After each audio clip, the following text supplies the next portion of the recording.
Welcome to our channel. Today we how to verify a JavaScript function with jQuery, quick tutorial step by step clearly.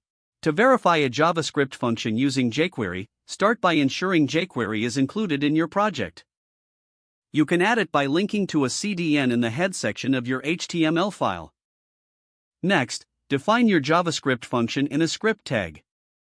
Make sure the function performs a specific operation, like adding two numbers. Now, create a new jQuery document ready function. Inside this function, you will set up an event listener, such as a button click. Use jQuery to select the button and attach a click event using .on.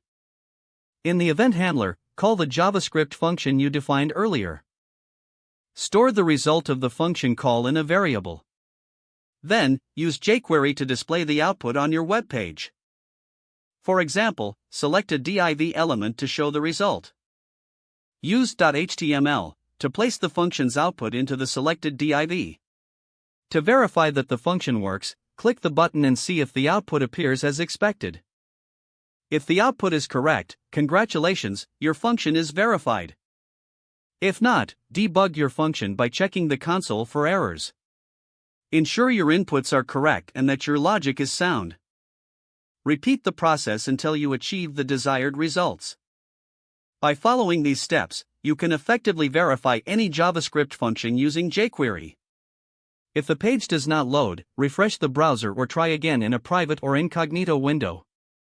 Make sure you are using the correct email address, then retype it carefully to avoid small typos. If your password is not accepted, use the reset option and create a new strong password you can remember. Check your spam folder for verification or security emails, then complete any requested confirmation steps. Enable two-factor authentication if available to improve account security and reduce unauthorized access risk.